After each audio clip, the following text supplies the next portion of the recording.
Hello everyone, in front of me is REALME Note 50 and let me show you how to clear browsing data.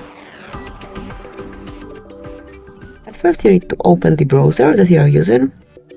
In my case it is Google Chrome. Thanks, just customize everything. And now once you want to clear browsing data, you need to mark more icon, then select history. And here you will notice clear browsing data. Tap to open the full panel, mark those information that you want to get rid of.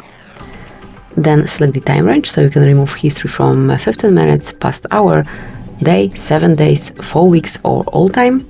To perform a full cleanup, you need to mark all time. Then tap on clear data, and that's it. As you can see, it has been done.